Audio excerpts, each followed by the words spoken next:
සුබ දවසක් දුවල පුතාලා හැමෝටම. අපි කලින් වීඩියෝස් වලදී be verbs හොඳින් ඉගෙන ගත්තා. කොහොමද සාමාන්‍ය වාක්‍ය ප්‍රශ්න සහ නැත යන අර්ථයට වාක්‍ය නිර්මාණය කරන්න කියලා. ඔයාලා ඒ වීඩියෝස් බැලුවේ නැත්නම් පහළ ඩිස්ක්‍රිප්ෂන් එකේ දාලා තියෙනවා ඒ වීඩියෝස් වල ලින්ක් එක. එතනින් ඒ වීඩියෝස් බලලා මේ වීඩියෝ එකත් එක්ක සම්බන්ධ වුණොතින් අපේ මේ පාඩම සම්පූර්ණයෙන්ම කවර් කරන්න පුළුවන්. Today I am going to give you some questions relevant to be verbs. Please answer these questions. Now look at these questions. Question number 1. Blank, coconuts expensive today?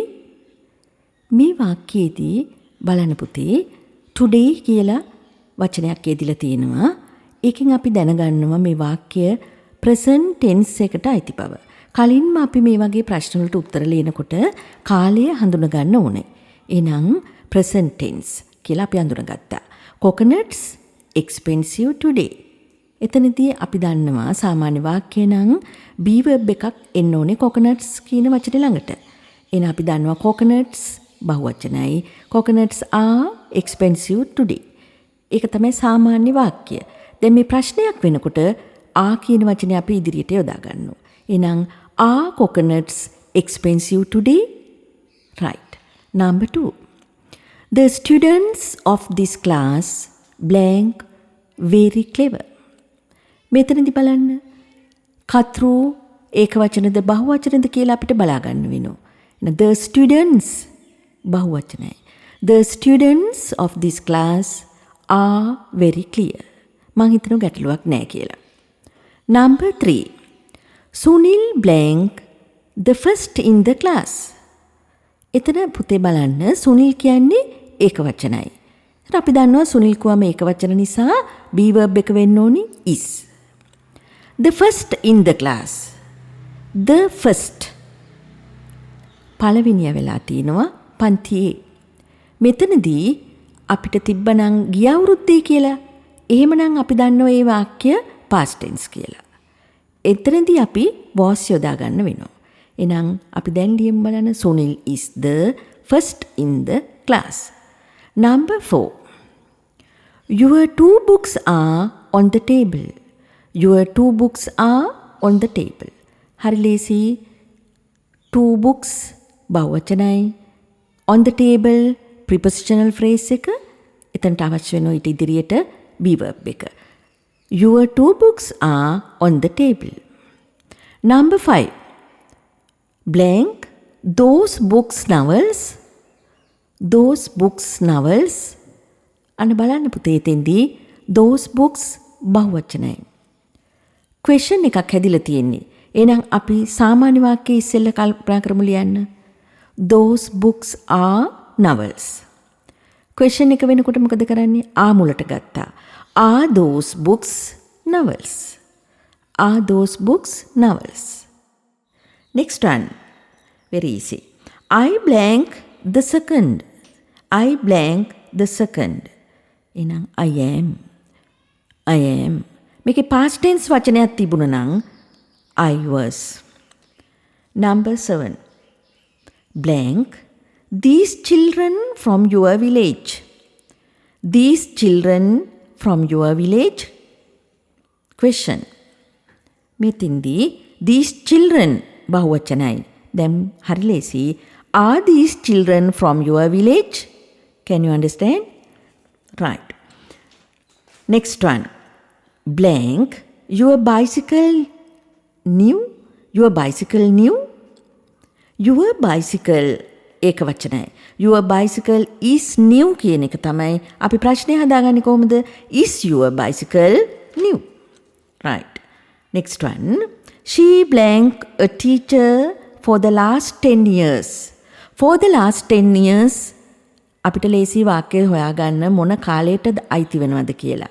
එතනදී past tense last 10 years පැහැදිලි. එහෙනම් past tense නම් be verb එක past tense singular වෙන්න ඕනේ. She was a teacher for the last 10 years. Number 10. She blank a graduate next year. Next year මම වෙනමම පාඩම්වලදී අපි future tense ඉගෙන ගන්නවා වෙනමම. ඒ වෙලාවේදී ඔයගොල්ලන්ට මේ වචන මුණ ගැහෙනවා. next year අනාගත කාලේ. එහෙනම් අපි දන්නවා she will be a graduate next year. බහුවචන තිබුණත් will be එක ලේසි. next one, I blank tired last night. ඔන්න දැන් ටික ඔයගොල්ලන්ට තේරෙනවා කාලය හොයාගන්න හැටි. අපේ O level paper එකේදී පවා මේ වගේ සරල වාක්‍ය දෙනෝ සරල ප්‍රශ්න තියෙනවා අඳුන ගන්න ඕන හොඳයි. last night past tense. I was tired last night. next one, you blank late yesterday. yesterday past tense. yeah. you බහුවචනයි. එහෙනම් you were late yesterday. දැන් පුතේ මේවම පුළුවන් ඔයාලට හිතන්න. අපි හිතමු එක ප්‍රශ්නයක් කරනවා න 'Were you late yesterday?' question mark. දැන් තනියම උනත් ඕගොල්ලන්ට ඕන තරම් වාක්‍ය නිර්මාණය කරන්න පුළුවන්. මේ දවස්වල ගෙදර නිකන් ඉන්න ගමන් ඕගොල්ලන්ට පුළුවන් මේ වගේ වාක්‍ය ඕන තරම් නිර්මාණය කරන්න. ඒතර ප්‍රැක්ටිස් වෙන්න පුළුවන්. right. now next one. translate into English. අපි මේ වාක්‍ය සිංහල වාක්‍ය ට්‍රාන්ස්ලේට් කරලා බලමු කොහොමද ලියන්න පුළුවන්ද කියලා. ඔවුන් ගුරුවරු වේවි. අපි පුතේ මේ වගේ වෙලාවදී ඉස්සෙල්ලාම හොයාගන්න ඕනේ කාලය මොකද්ද කියලා. නැත්තම් වැරදිනවා. කාලය වේවි කියලා කිව්වම අපි දන්නවා future tense. ඔවුන් ගුරුවරු වේවි. අඳුනගත්ත කාලය. ඊට පස්සේ අපි බලන්න ඕන සබ්ජෙක්ට් එක ඒකවචනද බහුවචනද කියලා. සබ්ජෙක්ට් එක ඔවුන්. එතනදී බහුවචනයි. හැබැයි ෆියුචර් ටෙන්ස් වලදී ඒකවචන බහුවචන කියලා අපිට ගැටලුවක් නැහැ. මං කිව්ව දෙකටම will beම තමයි. එහෙනම් ඔවුන් ගුරුවරු වේවි. They will be teachers. They will be teachers. Number 2. ඔවුන් එකම පන්තියේ සිටිති. ඔවුන් එකම පන්තියේ සිටිති. එතකොට මොන ටෙන්ස් එකටද අයිති වෙන්නේ කියලා තේරෙනවා. ඔවුන් එකම පන්තියේ දැනුත් ඒ කියන්නේ ඉන්නවා කියන එකයි සිටිති. present tense ඔවුන් බහුවචනයි. ඔවුන් එකම පන්තියේ සිටිති. මං කලිනුත් කිව්වා prepositional phrase එකක් තියෙනවා in the same class. same class එකම පන්තියේ. ඒකේ පන්තියේ තමයි ඉන්නේ. in කියන preposition එක ඕන. එහෙනම් they are in the same class. They are in the same class. Number 3. පොත මේසය උඩ තිබුණි. තිබුණි. ඔන්න බලන්න හැම තිස්සෙම බලන්න ඕනේ අපි කාලය. පොත මේසය උඩ තිබුණි. තිබිලා past tense. පොත එක පොතයි. එහෙනම් ඒක වචනයි. ඒක වචන අතීත කාලේ. The book was on the table. On the table preposition එකත් එක්ක prepositional phrase එක. The book was on the table. Next one. ඔබේ මිතුරන් පාසල තුල සිටීවිද? ඔබේ මිතුරන් පාසල තුල සිටීවිද? සිටීවි කියන එක සිටීවිද ප්‍රශ්නයක් අනාගත කාලයේ සිටීවිද? දැන් එහෙනම් ඕගොල්ලන් දැනගන්න ඕනේ future tense ප්‍රශ්නයක් කරන්න තමයි තියෙන්නේ. එහෙනම් ටක් ගාලා ඔලුවට එන්න ඕනේ will කියන එක ඉදිරියට ගන්න ඕනේ කියන එක මතක් වෙන්න ඕනේ. ඔබේ මිතුරන් බහුවචනයි. Your friends will be in the school. ඒක තමයි සාමාන්‍ය වාක්‍ය. ඔබේ මිතුරන් පාසල තුල සිටීවිද? question එක will ගත්ත මුලට. Will your friends be in the school? question mark. then පැහැදිලි වෙන්නේ නැති. ඔබේ පොත් කබඩ් එක තුල නැත. ඔබේ පොත් කබඩ් එක තුල නැත. දැනටත් නැහැ. ඒක පැහැදිලි present tense. ඔබේ පොත් ගොඩාරයක්. එහෙනම් බහුවචනයි. ඔබේ පොත් කබඩ් එක තුල නැත. negative sentence එකක්. ඒකත් පැහැදිලි. prepositional phrase එක මොකද්ද මෙතන? in the cupboard. බලමු වාක්‍යය හදන්න. Your books are not in the cupboard. Your books are not in the cupboard. Next one, number 6. ඔබේ බයිසිකලය අඹ ගස යට නොතිබේවි. නොතිබේවි. tense එක future tense. තිබේවි නොතිබේවි negative. ඔබේ බයිසිකලය එකයි. Your bicycle will be වලට අපි එකතු කරන්න ඕනෝ not.